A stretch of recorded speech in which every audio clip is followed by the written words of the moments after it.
Getting attached to people too fast has caused me so much unnecessary pain and disappointment in my life. But at the same time, learning how to not get attached to people too fast has given me so much peace and freedom in my life. And so today, let's talk about that, how to not get attached to people too fast, and why I think this is such an important skill to learn if you really want to step into your best version, living your best life. As always, if you enjoy my content, feel free to support it in some way, such as liking, commenting, or subscribing. Your support really helps for me to continue to create these episodes. Thank you so much.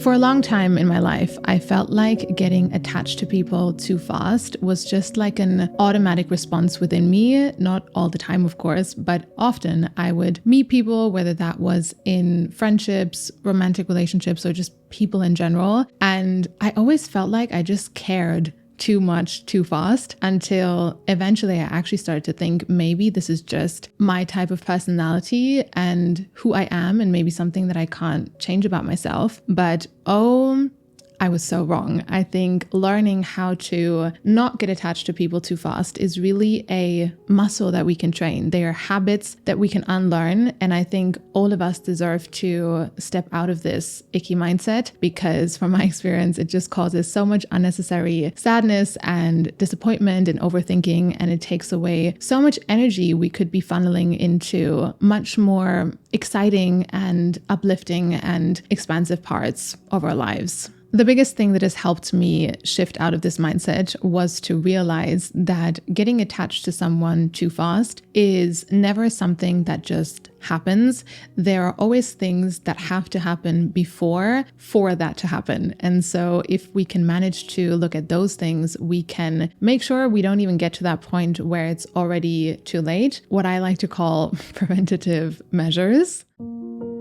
So when I think back to all my experiences with this, they were always uniquely different based on the situation. But I realized that there were also things that were always the same, such as every single time I have gotten attached to someone too fast, I had also always created a fantasy version of that person in my mind, even if I didn't realize that I had done that. So I had created a fantasy in my mind of who that person is and how they would fit into my life and how I would fit into their life. But more often than not, that fantasy was not based in the reality of things, which was always step number one that happened before the attachment even happened, which was also always problem number one. And it makes sense because a deep attachment to someone happens naturally when we spend a lot of time with someone or we really get to know someone on a deeper level.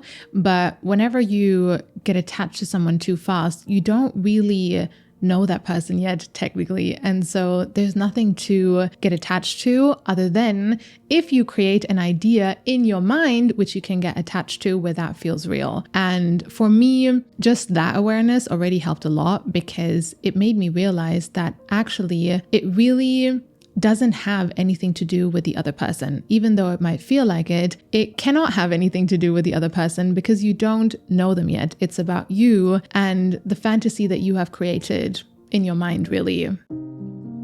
So how do we stop creating fantasy versions of people so that we don't get attached too fast? For me, it was really about going a little bit deeper and realizing that there is another thing that happens before the fantasy version is even created in the first place. And that is that we have unmet needs, which create the need for that fantasy version to be true, even if it's not.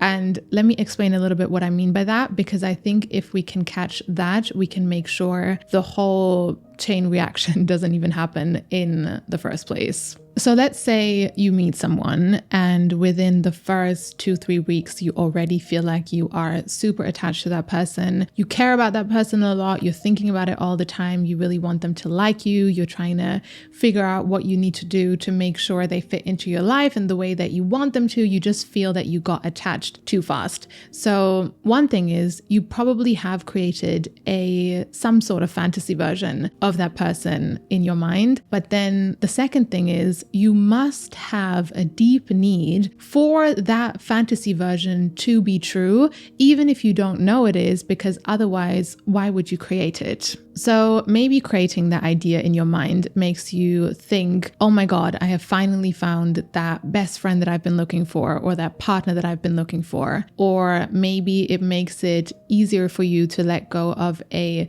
friendship or relationship that you've lost. Or maybe you have not felt accepted and liked by other people. And so it makes you think maybe people do like me, maybe people do accept me. Or maybe you think, okay, this means I won't be alone forever, or whatever it is. So if we want to use stronger words, we can almost say there is something within us that wants that to be true so badly that we are really willing to almost betray ourselves and put ourselves at risk to hold on to that idea. In a nutshell, that's kind of what it is. And so again, when I look back at all my experiences with this, they were all uniquely different based on the situation, but it all always kind of came back to that same thing.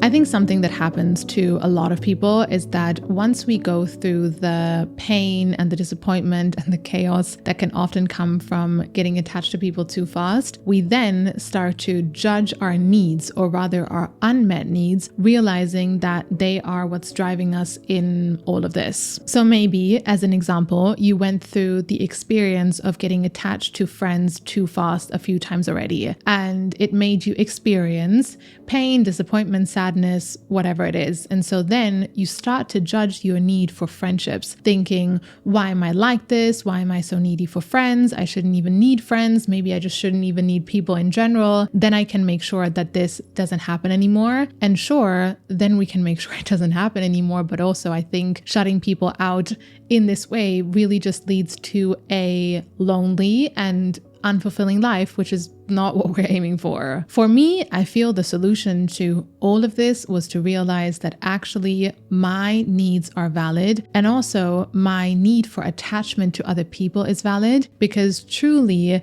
every single human being craves things such as attachment, connection, acceptance, belonging. Like, those are human and normal needs, even though I think sometimes social media makes you think that you should just be happy alone and not need anyone. I don't think that is true. And so there's no point in judging myself for those normal and human needs. But there was just one thing that I had to realize, and that was that there is a big difference between healthy attachment to people and unhealthy attachment to people, which is not the same thing. My definition of that would be healthy attachments allow us to stay true to ourselves. Meanwhile, unhealthy attachments demand that we lose ourselves in the process. For a long time in my life, I really didn't understand what that meant, because I was so used to losing myself in order to connect with other people. That was just normal to me. And so I thought, okay, if it takes me getting attached to someone too fast, so be it. If it takes me creating fake versions of people in my mind, so be it. If it takes me risking getting hurt, so be it. If it takes me losing myself in the process, so be it. Like, that was just normal to me, but that just created so much chaos, which then made me judge my need for attachment to other people, which is a normal human and valid need. And that was never the problem in the first place.